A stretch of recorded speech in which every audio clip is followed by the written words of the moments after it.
السلام علیکم۔ پیارے نبی صلی اللہ علیہ وسلم سے کی ولادت سے پہلے یمن کے اندر ایک حاکم تھا ابرہہ۔ وہ عیسائی حاکم تھا، لیکن وہ مسلمانوں سے پتہ نہیں کیا اس کو بیٹھ تھی، جو وہاں کے جو لوگ حج کرنے آتے تھے اس کے یمن سے، تو وہ کہتا تھا یہ لوگ کہاں جاتے ہیں، یہ لوگ بہت سارے لوگ جاتے ہیں ہمارے ملک سے، کہاں جاتے ہیں؟ لوگوں نے بتایا یہ حج کرنے جاتے ہیں، بیت اللہ کا حج کرنے جاتے ہیں یہ لوگ،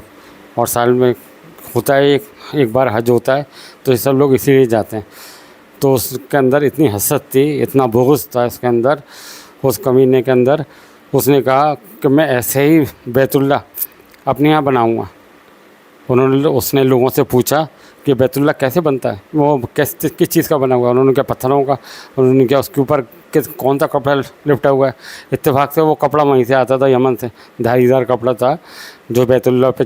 وہ اڑایا جاتا ہے۔ اب تو الگ طرح کا ہوتا ہے، لیکن اس ٹائم اب تو ہر جگہ بننا ہے بڑھیا کپڑا، لیکن وہ یمن سے آتا تھا وہ کپڑا۔ انہوں نے کہا یہ کپڑا، اس نے کیا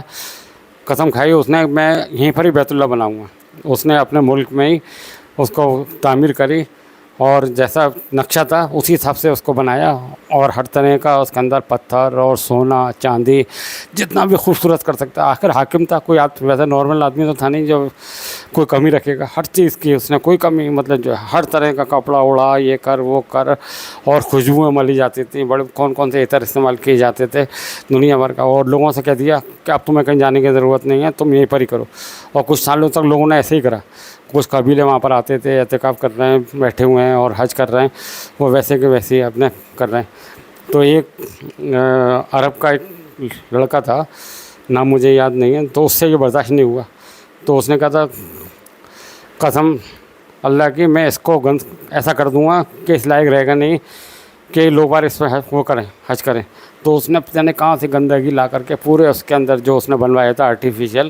کا کعبہ بنوایا تھا، تو اس کے اندر ساری گندگی ملی آیا اپنے۔ اب جب اس کو معلوم ہوا حاکم کو، ابرہہ کو، تو بہت غضبناک ہوا، بہت غصہ ہوا، اور کہنے لگا، قسم کھانے لگا کہ میں بیت اللہ کو ڈھا کے رہوں گا، ایک سے اینٹ سے اینٹ بجا کر پورا، نعوذ باللہ نعوذ باللہ، میں بیت اللہ کو ڈھا کے رہوں گا، ختم کر کے رہوں گا اپنے۔ اس نے تیاری کری، لشکر تیار کرا بہت بڑا، اس کا ایک بہت بڑا ہاتھی تھا محمود نام سے، بہت بڑا، مطلب عجیب و غریب ہاتھی، آج تک کسی نے وہ اتنا بڑا اور اتنا عجیب و غریب ہاتھی نہیں دیکھا کسی نے، بہت بہت بڑا ہاتھی۔ تو ہاتھی کو لے کے، اور بہت سب جب فوج تھی تو سب طرح کے ہاتھی گھوڑے اونٹ سب اپنے اس کے لشکر میں آئے۔ اب وہ آتا چلتا گیا ادھر ادھر سے، جو بھی تھے مکہ کے جو اونٹ وغیرہ تھے وہ بھی لوٹتا چلا گیا اپنے۔ اب جب بیت اللہ کے قریب آ گیا تو وہاں پر جو ہے اپنے ہمارے نبی محمد صلی اللہ علیہ وسلم کے دادا عبد المطلب گئے اس سے ملاقات کرنے کے لیے۔ تو اس نے کہا ہاں بتائیے۔ انہوں نے کہا بھائی یہ آپ نے جو میرے اونٹ لوٹے ہیں ان کو دے دیجیے۔ تو وہ بڑا تعجب ہوا کہ بیت اللہ کے مطلب یہ آپ وہ ہیں معتمم، اور یہ آپ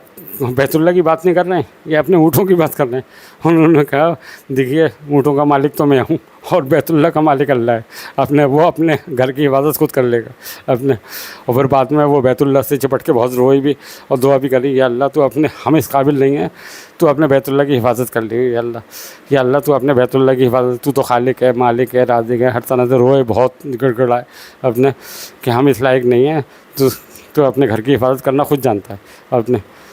لیکن اب وہ جہاں پر اس کا پڑاؤ پڑا ابرہہ کا، تھوڑا دور بیت اللہ سے دور،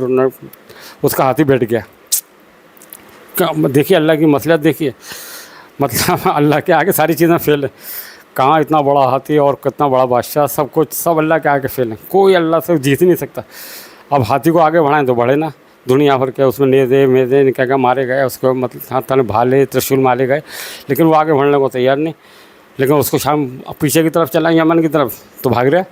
اور ادھر کی طرف چلائیں تو چلنے کو راضی نہیں کسی طرح سے، وہ پریشان، سب لوگ اپنے لگے ہوئے،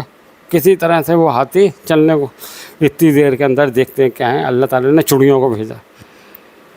جو علم تعالیٰ کیف فعل ربک کے اندر اللہ تعالیٰ نے جن چڑیوں کا ذکر فرمایا، ان چڑیوں کو لشکر بچے چڑیوں کے،